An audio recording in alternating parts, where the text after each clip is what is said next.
ভাই হচ্ছে আল্লাহর তরফ থেকে দেয়া বড় একটি নিয়ামত, যে নিয়ামত সবার ভাগ্যে থাকে না। আর ভাইকে যতটা না ভালোবাসি তার চেয়ে 3 গুণ পরিমাণ ভাইয়ের সন্তানদের ভালোবাসি। তো আসসালামু আলাইকুম সবাইকে, সবাই কেমন আছেন? আশা করি ভালো আছেন। আল্লাহর রহমতে আমরা সবাই ভালো আছি। তো 3 দিন থেকে বাপের বাড়িতে আছি, আর থাকবো বলেছিলাম 2 দিন, কিন্তু একটা দিন বেশিই থেকে গেলাম। কারণ ভাইয়ের বড় মেয়ে অনেক জেদ করছিল যে ফুপি আর একটা দিন থেকে যাও, আর ভাইয়ের মেয়ের কথা আমি ফেলতে পারলাম না। সেজন্য এই যে আর একটা দিন থেকে আজকে বাড়িতে চলে যাব। আর সাধারণত আমি যখন বাপের বাড়িতে আসি তখন কিন্তু দিনের বেলায় আসি, আর বাড়িতে যাই তখন কিন্তু রাত হয়ে যায়। আর রাতের বেলায় আপনাদের ভাই আমাকে নিতে আসে।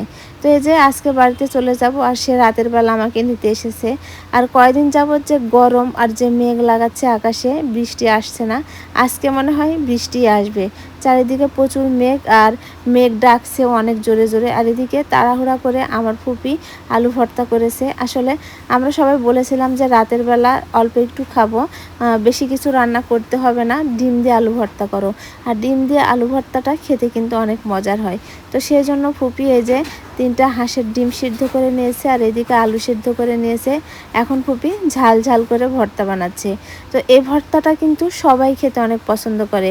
আশফিয়াও কিন্তু এই যে এই ভর্তাটা একটু একটু খাই। তো বিটি ভর্তা বানাচ্ছে, আর ওইদিকে আমার জামাই তো অনেক তাড়াহুড়া করছে কখন বাড়িতে যাবে। এদিকে বাড়িতে যাওয়ার কথা শুনে ভাইয়ের মেয়ে আবারও বলছে, ফুপি আজকে যেও না, আর একটা রাত থেকে যাও ফুপি, ফুপি না হলে তাহাকে রেখে যাও।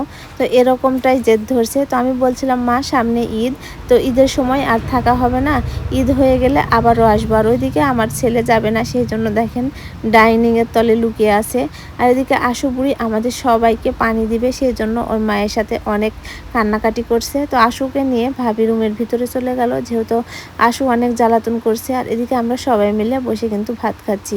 তো সবাই মিলে বসে ভাত খাওয়াটার কিন্তু মজাই আলাদা।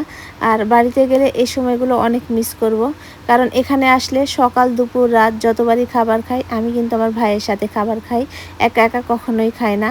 বা আমার ভাইও একা একা খায় না, সে যখনই হোক আমাকে সাথে নিয়ে ভাত খায়। বাড়িতে যাওয়ার সময় মনটা একটু খারাপই ছিল। আসলে একটা সত্যি কথা কি জানেন, যখন বাড়িতে থাকি তখন এখানে অতটা আসতে ইচ্ছে হয় না, যখন আবার আসি তখন কিন্তু আমার বাড়িতে যেতে একদমই ইচ্ছে হয় না।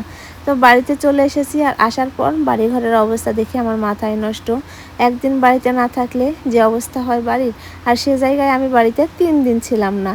সব একেবারে এলোমেলো অবস্থা। আর এই যে দেখেন 2 ব্যাগ ভর্তি জিনিসপাতি নিয়ে এসেছি। এই যে আজকে আমি আসলাম, 2 দিন পর আবার শুরু হয়ে যাবে ফোন দেয়া, তাড়াতাড়ি আয়, তুই না আসলে ভালো লাগছে না, এসে কয়টা দিন থেকে যায় এরকম। আমার ভাইয়ের মেয়ে বলবে, ফুপি তাড়াতাড়ি তাহাকে নিয়ে এসো, তোমরা ছাড়া থাকতে ভালো লাগে না। তো আজকের মতো এ